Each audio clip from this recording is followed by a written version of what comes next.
आपने प्रोमो देखा 5 अगस्त वाला। मैंने बात की थी कि 5 अगस्त के हवाले से बहुत ही आसान तरीके से 5 पहलू लेकर मैं आपके सामने आऊँगा। 5 दिन लगातार उसके बारे में बात करेंगे और उसमें कोई भी किसी किस्म की भारी भरकम एनालिसिस एक्सपर्टीज़ ऐसी कोई बात नहीं होगी। असल में ये एक किस्म से मेमोयर है, एक सफ़रनामा है कि कोई चीज़ आपके सामने हो रही थी, आप भी उसको अकम्पनी कर रहे थे, आपका नज़रिया क्या था, आप उन सारे हालात को, आप उन सारे वाक़यात को किस तरह से देख रहे थे। आपका नज़रिया मेरे नज़रिए से मुख्तलिफ हो सकता है। आपके पास जितनी जानकारी उस वक्त थी शायद मेरे पास उस वक्त उतनी जानकारी ना रही हो, तो लिहाजा वो सोचने का अंदाज़, वो एनालिसिस, वो इंटरप्रिटेशन भी मुख्तलिफ हो सकता है। उसी सीरीज़ में आज ये पहला एपिसोड है। इसमें मैं बात करूंगा कि जो 5 अगस्त की तरफ सफ़र था, जर्नी टूवर्ड्स अगस्त 5, 2019, वो किस किस्म की थी। यूँ तो ये सफ़र शुरू हो जाता है 1947 में। तभी से ये बात तय है कि जम्मू कश्मीर के हालात, जम्मू कश्मीर के ताल्लुकात और जम्मू कश्मीर का स्टेटस इंडियन यूनियन के बीच किस तरह से होगा, ये बात तो तभी से हो रही है। लेकिन इसमें बहुत सारे पड़ाव, बहुत सारे ऊंचाइयाँ, बहुत सारे गिरावट, बहुत सारी चीज़ें आती गई। लेकिन मोस्ट रिसेंटली जिसको हम कनेक्ट करते हैं, जो प्रैक्टिकल स्टेप्स होते हैं कि यहाँ से शुरुआत हो गई। असल में मैं उसके साथ शुरुआत इस बात से भी करना चाह सकता हूँ कि 2014 के जो इंतखाबात हो रहे थे उसमें मोर और लेस ये लग रहा था कि बीजेपी की जो टॉप लीडरशिप, जिसमें 2 या 3 लोग पॉलिसी जो समझते हैं और पॉलिसी बनाते हैं, उनके जहन में कहीं ना कहीं ये बात ज़रूर रही होगी कि अगर जम्मू कश्मीर के जो इंतखाबात होंगे उनमें हंग वर्डिक्ट आएगा तो बेहतर ये होगा कि पीडीपी जैसी जमात के साथ ही एक अलायंस बनाया जाए।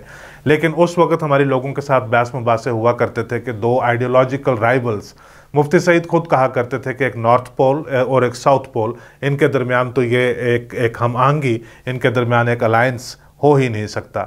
लेकिन मैंने हमेशा कहा है कि जो सियासतदान है वो उसकी सोच का जो तरीका है, तर्ज है, स्कोप है, वो वहाँ से शुरू होता है जहाँ पे आइंस्टाइन और न्यूटन जैसे साइंसदानों की सोच ख़त्म हो जाती है। मेरे ख्याल से जो पीडीपी की लीडरशिप है उसकी सोच भी उस वक्त यही थी कि हम अगर हंग वर्डिक्ट आता है तो अलायंस बीजेपी के साथ करेंगे और उसके साथ एक बड़े पैमाने के ऊपर कोई बड़ी तब्दीली। लेकिन दोनों के ख्यालात अपने अपने थे। वो इस अलायंस के साथ क्या अचीव करना चाहते थे वो उनको पता था, ये इस अलायंस के साथ क्या अचीव करना चाहते थे ये इनको पता था। लेकिन आखिर ताकत जिसके पास ज़्यादा थी वो इस्तेमाल उसका उसी तरीके से हो गया। 2018 जून के महीने में ऑल ऑफ ए सडन, बिल्कुल अचानक एक दिल्ली से प्रेस कॉन्फ्रेंस हुई और पता चला कि महबूबा मुफ्ती की गवर्नमेंट को बीजेपी ने सपोर्ट विड्रॉ कर ली है और गवर्नमेंट गिरा दी गई है। यानी अब जो जम्मू कश्मीर की हुकूमत के पूरे अख्तियारात हैं वो एक मरकज़ के रिप्रेजेंटेटिव यानी गवर्नर के हाथ में आ गए। और गवर्नर उस वक्त एन वोरा थे। वो थोड़े सारे मुख्तलिफ किस्म के थे, अपने आप को वो प्रेजेंट करते थे कि एक नेहरूवियन इरा से वो ताल्लुक़ रखते हैं और नेहरूवियन सोच रखते हैं। कुछ बहुत ज़्यादा फ़र्क उनमें या जो उनसे पहले गवर्नर या उनके बाद गवर्नर आए, अगर आप तारीख़ के सारे पन्ने पलट कर आप देखें आपको बहुत ज़्यादा नज़र नहीं आएगा। लेकिन हर इंसान की एक पर्सनैलिटी होती है, शख्सियत होती है। आप किसी को जाकर राजभवन में कह सकते हैं कि कल आपने ये करना है तो वो कहेंगे ठीक है जी कल कर देंगे। लेकिन कई राजभवन में ऐसे लोग भी होते हैं जिनको आप कहते हैं कि ये करना है, वो कहेंगे कानून की फ़लाँ किताब लाइएगा, लॉ सेक्रेटरी को लाइएगा, एडवोकेट जनरल को लाइएगा, उसके बाद हम ये सारी इसको डिस्कशन करेंगे, इसका एनालिसिस करेंगे, फिर देखेंगे इसमें से पॉसिबिलिटी अराइज क्या होती है। इन द एंड शायद करेंगे वो भी वही। अब क्योंकि पॉलिटिकल गवर्नमेंट यहाँ पे नहीं रही, गवर्नर की एडमिनिस्ट्रेशन आ गई, नए चीफ सेक्रेटरी अचानक से एक सेंट्रल इंडियन स्टेट में एडिशनल चीफ सेक्रेटरी के तौर पे थे, उनको भेज दिया गया। और इस तरह से लगने लगा कि अब जो एडमिनिस्ट्रेशन है वो सारी सेक्रेटरीट से रन हो रही है। राजभवन में नए गवर्नर आ गए, सत्यपाल मलिक साहब। वो सुबह शाम आए दिन, यानी दिन में कई बार उन्होंने इतने सियासी बयानात देने शुरू कर दिए करप्शन के एतबार से, बदअनवानियों के एतबार से बेशुमार उन्होंने बयानात देने शुरू कर दिए। हालात बड़े साजगार थे। जो लोग थे, अवाम थे जम्मू कश्मीर के, जो उस वक्त का सियासी निज़ाम था उससे वो उकता चुके हुए थे, पक चुके हुए थे, बहुत नाराज़ हो चुके हुए थे। यानी जो बीजेपी वाले हैं, ये इन्होंने 20 साल 25 साल लगाकर एक इस किस्म के हालात तैयार किए, अपने लिए कॉन्स्टिट्यूंसी बिल्ड की, उसके बाद इन्होंने अलायंस कर दिया पीडीपी के साथ। जो बीजेपी की कॉन्स्टिट्यूंसी है वो इनके साथ नाराज़। जो पीडीपी वाले हैं वो कहते रहे, कैंपेन इस किस्म की करते रहे कि आप हमें इस तरह से, इस जज्बे से आप हमें वोट दीजिए कि हम बीजेपी को आने से रोक पाएँ। बाद में उन्होंने अलायंस किया बीजेपी के साथ, तो लिहाजा जो उनकी कॉन्स्टिट्यूंसी है वो उनसे भी नाराज़ थी। जो नेशनल कॉन्फ्रेंस है, ना वो एक अच्छी गवर्नमेंट साबित हो पा रहे थे, ना ही वो एक अच्छी अपोजिशन साबित हो पा रहे थे। लोगों की दिलचस्पी कोई उनमें भी बहुत खासी नहीं थी। कांग्रेस तो बतौर पॉलिटिकल पार्टी आपको नज़र ही तब आती है जब वो पावर में होती है। जब पावर में कांग्रेस नहीं है तो आप ये मान लीजिएगा कि कांग्रेस कहीं पे एग्जिस्ट ही नहीं करती है। उसके बाद और भी पॉलिटिकल जो इंस्टीट्यूशंस, पॉलिटिकल जो स्ट्रक्चर्स मौजूद हैं, जैसे सेपरेटिस्ट पॉलिटिक्स हैं, उसमें लंबी कहानी मैं क्या ही करूँगा। आपने पिछले दिनों जो गिलानी साहब की चिट्ठी आई उसमें उन्होंने जो अपना रेजिग्नेशन दिया और उसमें जो वजूहात उन्होंने बताई, ये चीज़ें ऑलरेडी कश्मीर में डिस्कशन में थी। इस माहौल में अगर सत्यपाल मलिक साहब जैसे कोई गवर्नर, जिनको कैमरा को देखते ही एक्साइट हो जाते थे, जैसे कैमरा सामने आता है उनको जो है चेहरे के तासुरात ही बदल जाते थे कि लाइए माइक ज़रा बात करते हैं आज की ताज़ा, भाई यहाँ पे ये स्कैंडल हो गया, यहाँ पे ये बदअनवानी होगी, यहाँ पे ये करप्शन होगी, अगर मैं यहाँ पे रहा तो जितने भी लोग यहाँ पे वज़ीर रहे हैं, जितने भी लोग यहाँ पे लेजिस्लेटर रहे हैं, या तो वो जेलों में जा चुके होंगे या लोगों की अदालत में मार खा रहे होंगे। करगिल में गए, एक जलसे से खिताब कर रहे थे, यहाँ तक उन्होंने क्या डाला कि मिलिटेंट्स के साथ उन्होंने एक जो आउटरीच उन्होंने कर दी कि यार बेकसूर लोगों को, बेगुनाह लोगों को क्यों मारते हो, अगर मारना है तो इन पॉलिटिशियन को मारो जिन्होंने अपने पैसे जो लोगों के हकूक मार कर रखे हुए हैं। फिर उन्होंने ये कहना शुरू कर दिया कि कश्मीर में ऐसा गरीब से गरीब भी जो सरकारी मुलाजिम है उसके घर में 15-15 बेडरूम होंगे और करोड़ों रुपए के फर्नीचर और कालीन होंगे।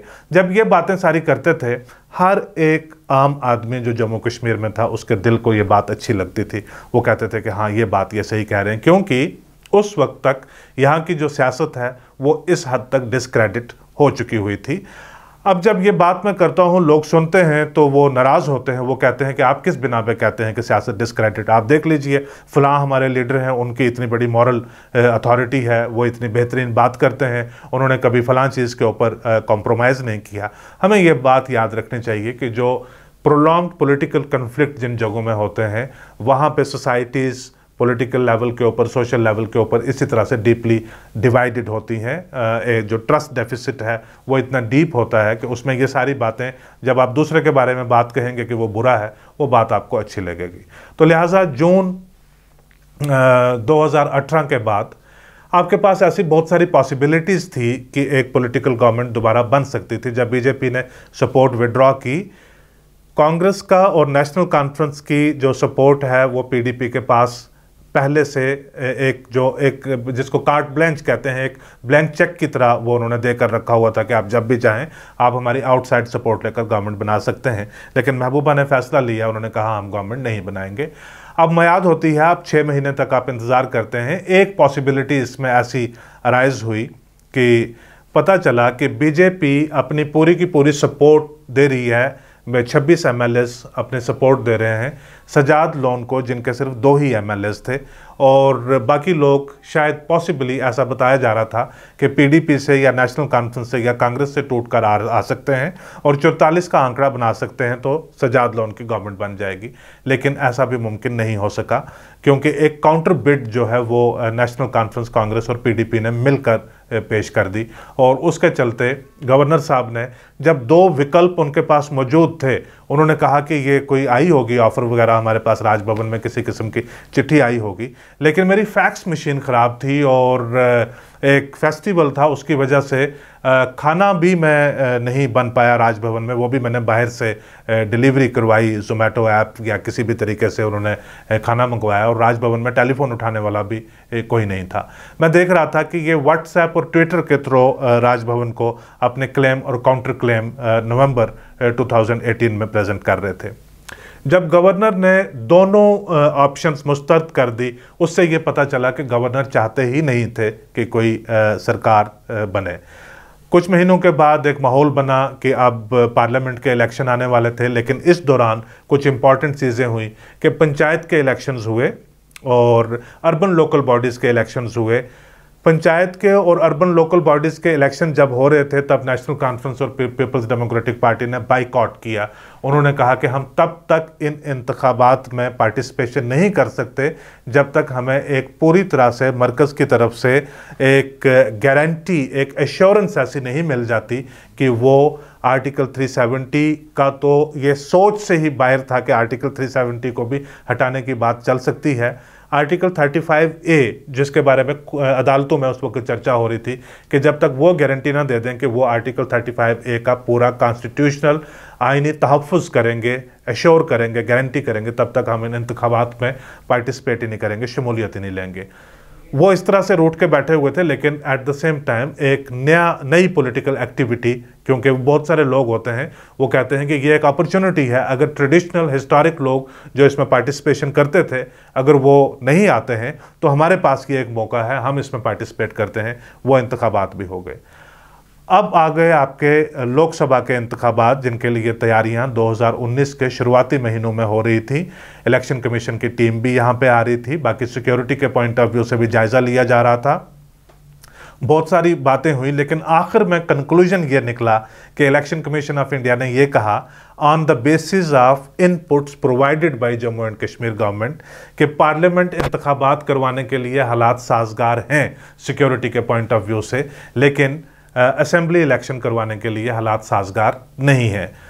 सारे लोग पूछते थे ये कैसे हो सकता है, लेकिन किसी को ये अंदाज़ा थोड़ा था कि इसके आखिर में क्या होगा। ये तो वो सफ़रनामा है जिसकी हम बात कर रहे हैं। अब अगर हाइंड साइड में हम पीछे जाकर देखते हैं, रिवर्स करके देखते हैं कि उस वक्त अगर लेजिस्लेटिव असेंबली के इलेक्शन भी हो चुके होते तो आर्टिकल 370 को हटाने के लिए जो रिकमेंडेशन देने वाली कॉन्स्टिट्यूशन ये कहता है कि जो सोल अथॉरिटी हिंदुस्तान में एग्जिस्ट करती थी वो थी जम्मू कश्मीर की लेजिस्लेचर, उसकी रिकमेंडेशन के बिना आर्टिकल 370 हट नहीं सकता था। लेकिन जब लेजिस्लेचर नहीं है, उस वक्त जो लेजिस्लेचर की पावर्स हैं वो सेक्शन 92 के तहत गवर्नर में मदम हो जाती हैं और 6 महीने के बाद पार्लियामेंट ऑफ इंडिया उन पावर्स को अज्यूम कर लेती है, यानी जो होम डिपार्टमेंट है वो सारे फैसले ले लिया करता। तो लिहाजा पार्लियामेंट के इलेक्शंस का प्रोसीजर भी, जो कैंपेन वगैरह है वो भी शुरू हो गई।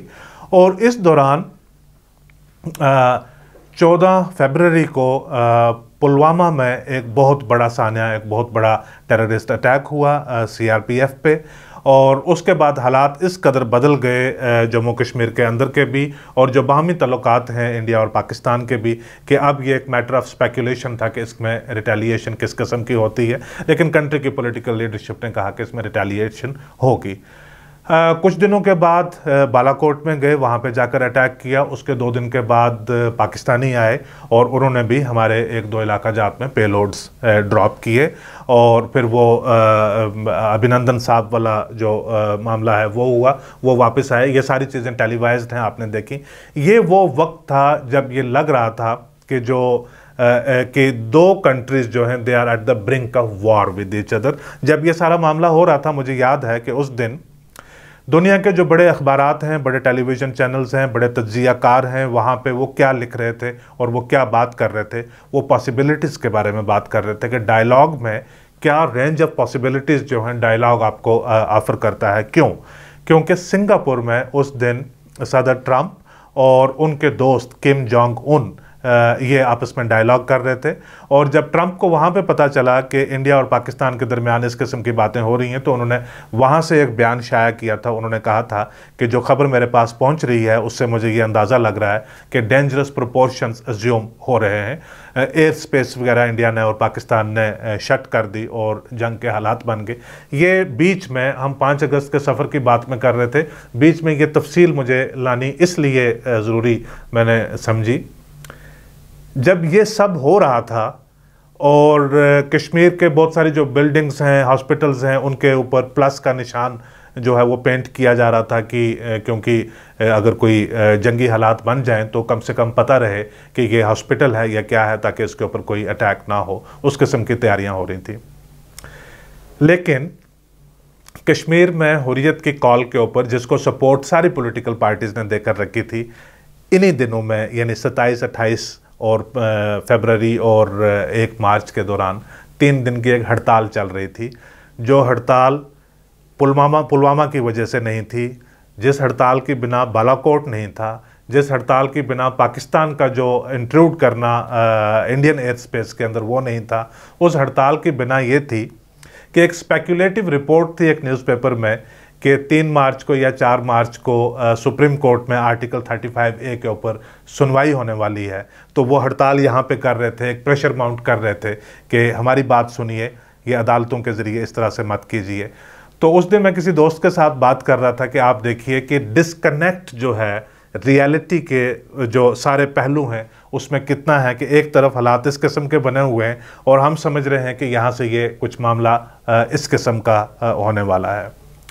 बातें आगे बढ़ती गई, बीच में से बहुत सारा जो गवर्नेंस के एतबार से जो कुछ विजिलेंस में नए केसेस इंस्टीट्यूट होने शुरू हो गए, जम्मू कश्मीर बैंक में तब्दीली हुई, उसमें करप्शन के एतबार से बहुत सारे नए मामले खुलकर सामने आए।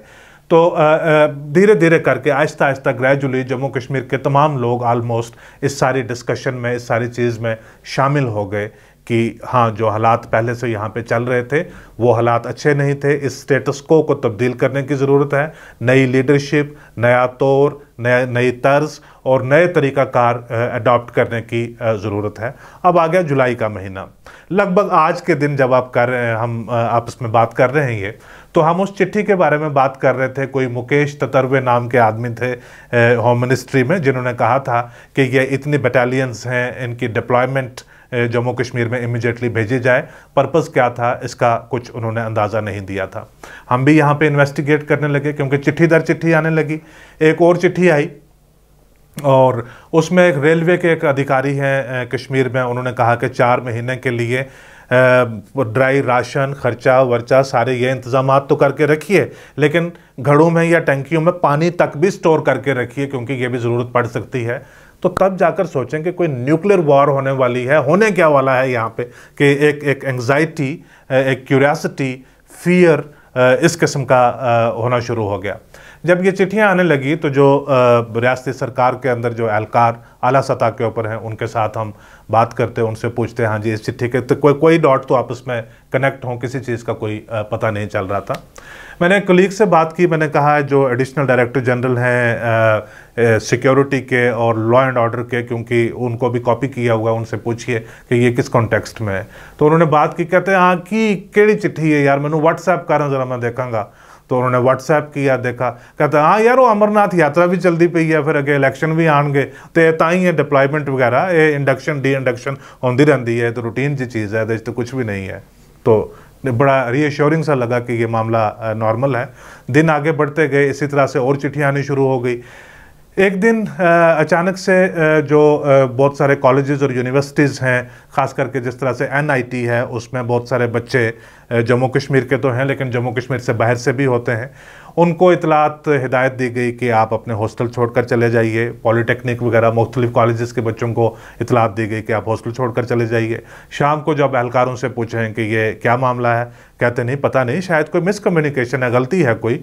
तो पूछते हैं कि जी कल आप क्या हमारे बच्चों को स्कूल भेजें या नहीं भेजें। वो कहते हैं नहीं बिल्कुल बच्चों को, बसीर खान साहब डिविजनल कमिश्नर कश्मीर के वो प्रेस कॉन्फ्रेंस देकर बताते हैं, कहते नहीं बच्चों को आप यकीनी तौर के ऊपर स्कूल भेजिएगा, हालात बिल्कुल मामूल पे हैं। बच्चे स्कूल में जाते हैं, दिन को 2:30 बजे पता चलता है, एक 30 मिनट्स के नोटिस के ऊपर पता चलता है कि प्रेस कॉन्फ्रेंस है और KJS ढिल्लों साहब जो कोर कमांडर थे कश्मीर में और डायरेक्टर जनरल ऑफ पुलिस ये बैठे हैं और बहुत सारे एहलकार, एक बंदूक रखी हुई है और ये बताते हैं कि बहुत बड़ा ख़तरा है, ये पिका गन हमें मिली है और ये पाकिस्तान की बहुत बड़ी साजिश इस वक्त हो रही है और लिहाजा 2 घंटे के बाद होम सेक्रेटरी की तरफ से एडवाइजरी आ जाती है कि अमरनाथ यात्री, बाकी पिलग्रिम, कोई किसी किस्म का टूरिस्ट जो जहां भी इस वक्त मौजूद है वो रियासत छोड़कर निकल जाए। इतना कुछ होने के बावजूद भी जब पूछा जाता है सरकार से कि क्या हो रहा है, कहते कुछ नहीं हो रहा है, ये तो सिक्योरिटी के नॉर्मल से आम से इकदामात हैं, ऐसा तो बिल्कुल कुछ भी नहीं हो रहा है। इसी दौरान क्या हो रहा था कि इमरान खान गए हुए थे अमेरिका में, वाशिंगटन डीसी में, सदर ट्रंप के साथ बैठे हुए थे। वहाँ पे कश्मीर के हवाले से, इंडिया पाकिस्तान ताल्लुकात के हवाले से बात चली।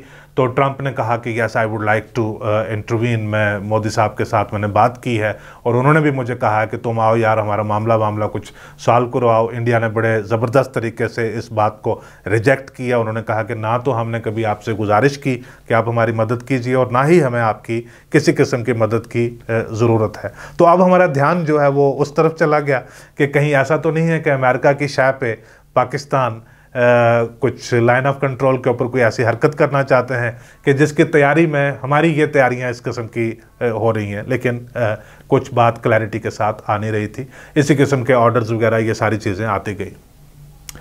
इस दौरान दो दिलचस्प बातें हुई कि जो मैं क्योंकि लगातार रोज़ बात कर रहा था, वीडियो इसी तरह से चल रहा था, तो मेरे एक बड़े ख़ास दोस्त थे, तो वो हर रोज़ शाम को जब वो देखते थे वीडियो, आप देखते हैं कि जब ये वीडियो प्ले होता है फेसबुक पे या वो इस पे यूट्यूब पे, तो नीचे बहुत सारे लोग कमेंट्स करते हैं। लेकिन कुछ लोग ऐसे होते हैं जो व्हाट्सएप पे प्राइवेट बताएंगे या फ़ोन पे बात करेंगे। तो वो हर रोज़ कहते थे कि yes you are close to some kind of reality, तुम जहाँ पर पहुँच रहे हो वहाँ पे ठीक है, तुम्हारा अंदाज़ा शायद कुछ सही है।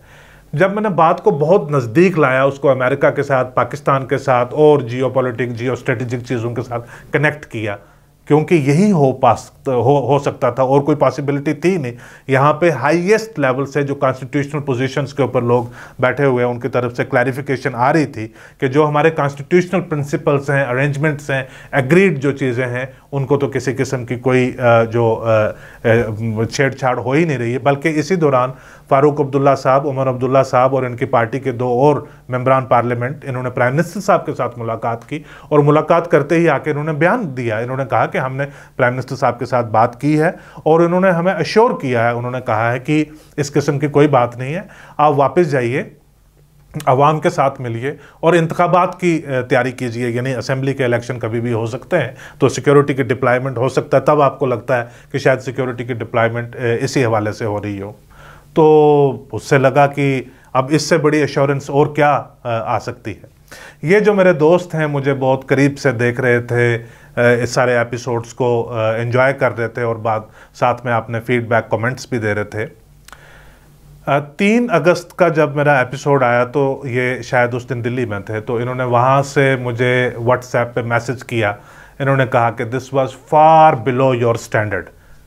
मैंने कहा ऐसा क्या हो गया, आज तो मैंने बहुत बेहतरीन बात की, आज तो मैंने पाकिस्तान को भी बीच में ले आया, अमेरिका को भी ले आया, जियो पॉलिटिकल स्ट्रेटेजिक सिचुएशन सारी मैं लेकर आ गया हूँ मैं, अब क्या हो गया।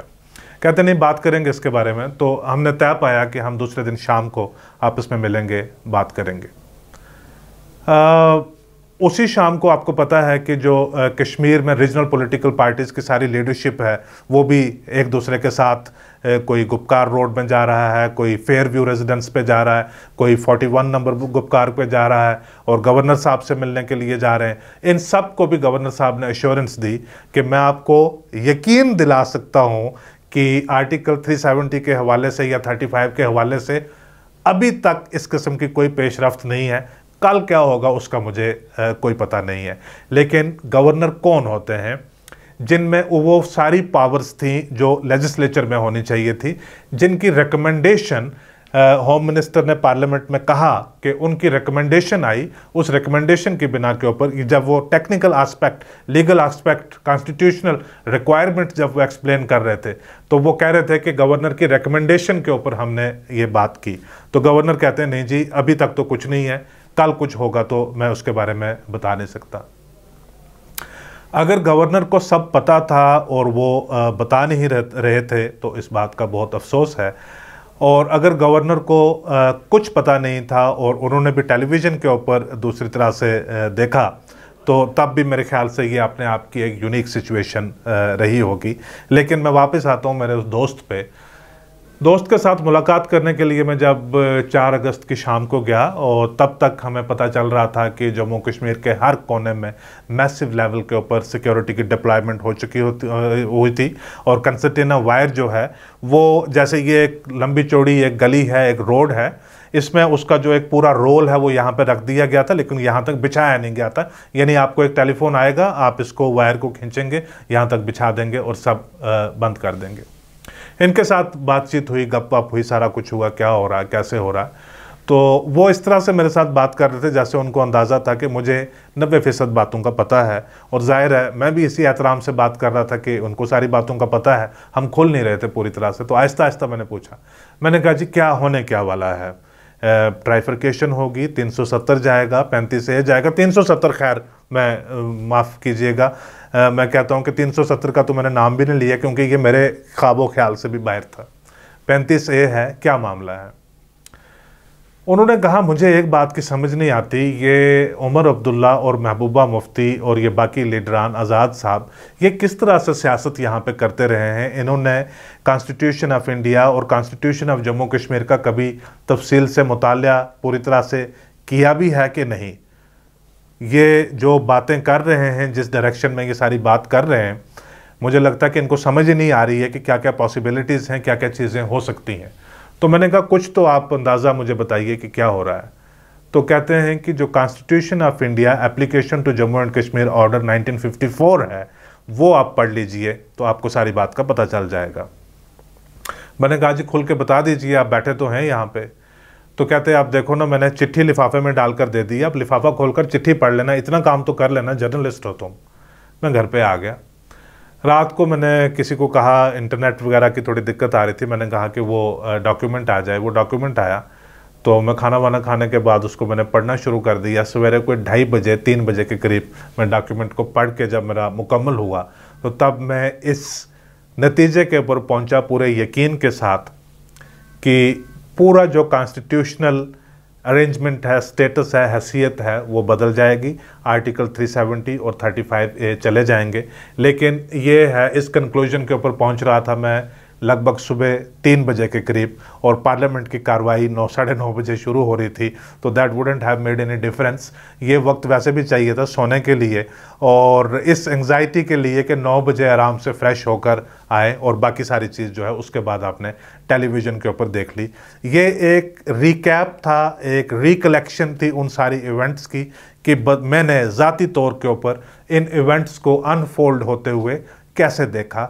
आने वाले 4 एपिसोड्स में हम बात करेंगे कि एग्जैक्टली क्या हुआ, क्यों हुआ, और क्या ऐसा कुछ हो सकता था कि ये ना होता, और अब ये हुआ है, उसके बाद अब तक क्या हुआ है और इसके बाद क्या होगा। आप दिलचस्पी बनाए रखिएगा। आपके अगर कोई सवालात होंगे, आप व्हाट्सएप से भेजना चाहेंगे, कमेंट्स में भेजना चाहेंगे, मैं बहुत खुशी से उनको अपने इन एपिसोड्स में इंक्लूड करना चाहूँगा। बहुत शुक्रिया।